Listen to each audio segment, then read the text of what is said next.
Hello, my name is Abigail Ariola. We choose the topic of marine protected areas. Um, I'm going to start talking about what is a marine protected areas. And then my second question it will be background information. So the first one is marine protected areas includes a body of water that is protected by state and federal law or other effective means to secure and protect part of all enclosed environment. This includes seas, oceans, lakes, and estuaries that are special prevention measures toward humans to reserve and help preserve wildlife and natural cultural resources. It can include a national marine sanctuary such as the Monterey Bay Sanctuary in California or 13 others from Florida to Washington. Similar in underwater national park, these sanctuaries provide protected water and habitats that are vital to our national and worldwide survival. Oceans cover 70% of the earth, and our ultimate survival depends on the healthy of oceans. The background information: human impact poses a real challenge to biological and cultural resources. Pollution, habitat destructions, over harvesting, and coastal development provide a real and serious threat of our marine water, let alone the global impact of climate change affecting erosion and acidification occurring, which affect coral reefs and threatens various other forms in marine life and our general ecology. Marine sanctuaries provide for marine diversity, oxygen production, carbon capture, as well in commercial fishing, recreation activities such as diving, kayaking, boating, and surfing. Resources protection is key to these areas, and marine sanctuaries provide for marine life diversity, oxygen production, carbon capture, as well as a commercial fishing. Recreation activities such as diving, kayaking, boating, and surfing. Resources protections is key to these areas as various national organizations have been established to regulate and manage this area. Thank you so much, and we will continue. So this study was done by PNAS, which is the Proceedings of the National Academy of Sciences of the United States. And what they did was basically a research where they collected the distribution data of over 1,000 fishery stocks around the world to show how different MPAs are influenced and what can improve the increase of fish in the area. However, in areas where MPAs were not as regulated is due to people facing more of political, social, and economical challenges, where they particularly have like a high dependence on fishing for their livelihood and nutrition. Therefore, more people are not following the rules and not disclosing their bycatch numbers in the system. So MPAs can improve their fishery yields by boosting larval production and also protecting the fishes that are already there to begin with within the borders. That way, so they have a spillover, and then there's more fishes that are able to be caught by the fishermen, and also reducing bycatch. Therefore, there's a less waste of fish in the area. So in their data that they concluded, they found out if we protect an additional 5% of the ocean, we could generate a revenue of $15 to $19 billion spillover, which, yes, it might seem big, but you're thinking, oh, what about the cost to cover those extra 5% MPAs? It would only be roughly around 2 to 6 billion. So the revenue would basically cover that, and in the end, not only is the area being protected and there is more of an abundance of fish, being protected and the ecosystem flourishing, but also, again, as said earlier, the spillover of fish, which allows more fisheries to be open around near the area. This diagram shows us the MPAs across the world. It also shows us that in 2017, about 6% of the ocean was a part of the marine protected areas, and they targeted to protect about 10% in 2020. But as of July 2020, there was only about 7.5% that was considered protected, so not quite the 10%, but it did increase over the years. What marine protected areas mean and why they are good for the environment is because in an area where you are not allowed to fish or do anything of that sort that will harm species, more fish in that area will increase, so there will be more species and they will grow to be bigger, and because of that they will overflow into areas that aren't protected, so it'll kind of grow outside of its bubble, and there will be more productive marine life and functional food webs. Also, there will be more animals and plants and greater diversity of species and bigger individuals. Humans have taken advantage of the ocean's resources that are leading species into extinction, destroying fisheries, adding pollution, and creating ecological imbalances over the world. These are signs of irreversible damage, which is why the creation of marine protected areas, or MPAs, is a concept to preserve marine habitats.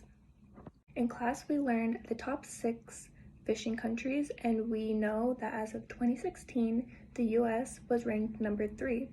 The worldwide total catch in 2016 was about 92 million metric tons, which is about 198.4 billion pounds. And also we learned worldwide only about 1% of all food consumed comes from the ocean. MPAs are already a concept that is to resolve what is happening to our oceans and ecosystem already. So this is just to help us not get any worse from where we are now, because there are irreversible damages. But because MPAs act almost like a national park where not a lot is allowed, and there are more restrictions, humans now have to be more mindful of the things that they do. Park rangers are supposed to be well informed, equipped, and trained.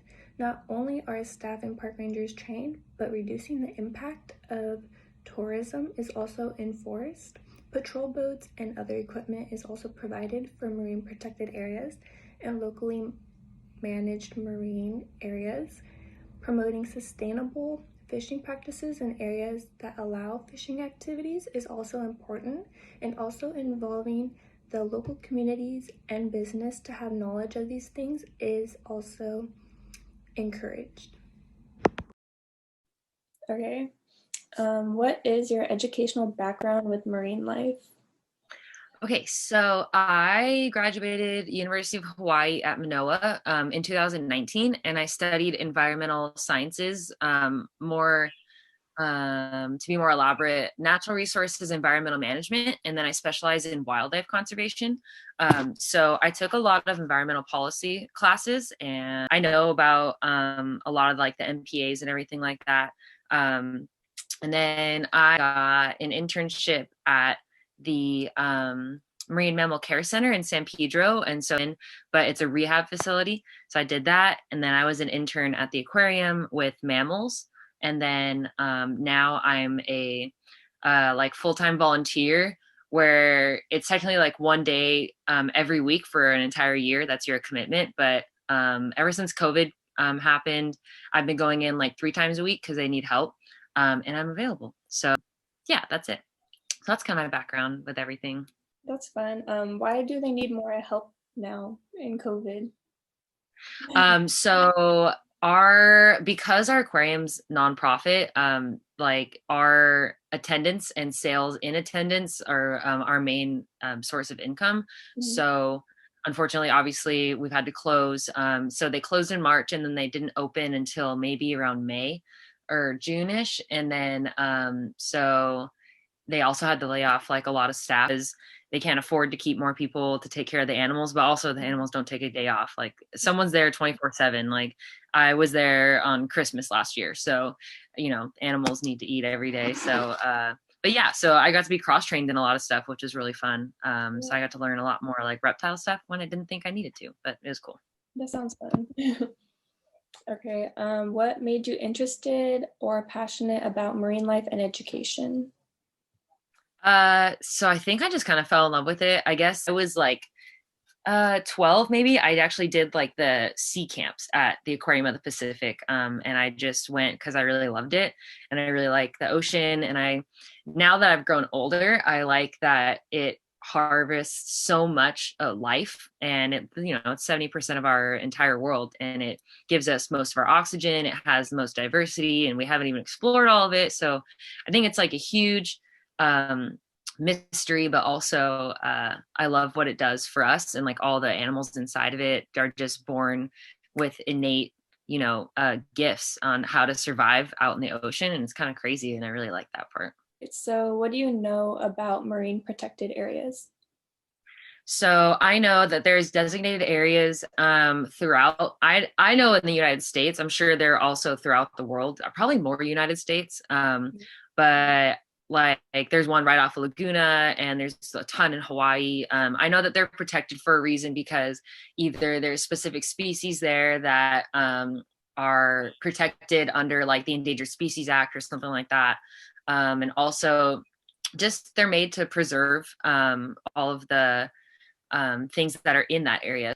Okay, so the next question, do you think MPAs are effective, meaning that others are listening to the restrictions placed and that it is helping our ecosystem? So I talked to someone today and she said that she was like a volunteer at the Laguna Beach one.